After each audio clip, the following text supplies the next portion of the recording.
Hello there, From 17 once again. This is the final video in my Dark Souls 2 walkthrough. We are moving through the Throne of Want. And in the previous video, it was a showcase of what I feel is the worst part of the game, and this, for me personally, is my favourite area in Dark Souls 2. It is the Throne of Want, and I just think it is so goddamn awesome looking and interesting. And if you jump here, by the way, you will get the Dark Souls 1 jump, which feels a little bit like a moon jump on this game because you get so much more height, which I always find really funny. But this area does the same thing that the Kiln did for me, and it's an area that makes me beg for more. I wish there was more to it, I wish I could understand it more, and I wish there was more things to do. But instead, we have the Throne Defender and the Throne Watcher, and then the full final boss. So this is a fight that can be incredibly challenging if you're not using spells. If you have any kind of range and spells, you will embarrass these bosses. Also, they are incredibly susceptible to poison, so if you're using that, you can do some big damage too, but just look at this. The only thing you have to watch out for is when one of them dies, the other one can revive them with full life. It's as crazy as it sounds, but luckily enough with the weapons that we're using, there's no way in hell they're going to get the time to do that, because Resonant Soul and Great Resonant Soul are far too powerful to give them that opportunity. Also guys, if you have the Giant's Kinship, what we got from the Ancient Dragon, after you kill this boss without a breather, without time to go back to the bonfire, the last boss is going to initiate us. So if you are not ready to fight the final creature, it's going to be ready to fight you. And the thing to bear in mind in that fight is there is a lot of these curse pots that you have to kill, these curse clouds, and the boss itself does some insane amounts of damage with the scythe that it uses. It also has some very powerful spells, so be careful with those too.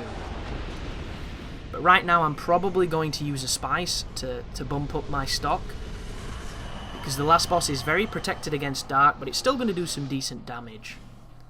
If you are a melee focused player, there is a strategy where you can bait the Ghostbusters laser and exploit it, which I should probably show sometime.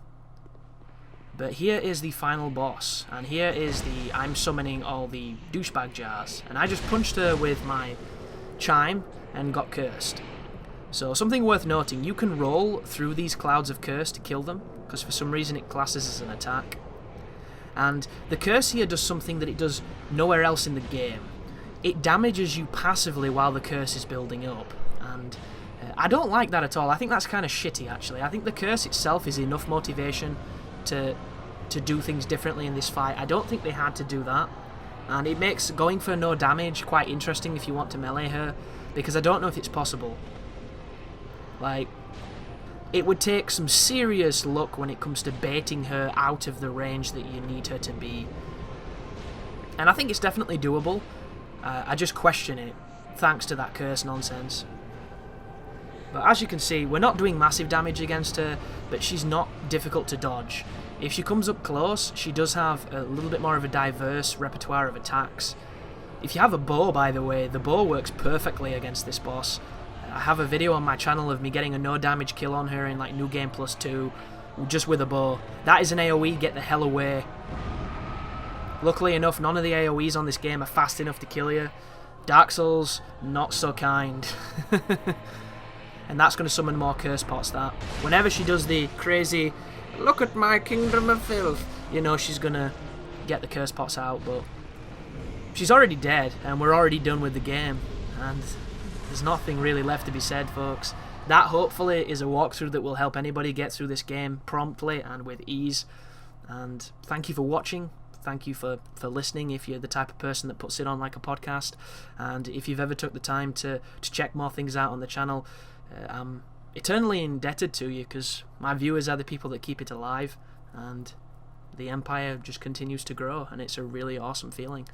So as always, you take care now.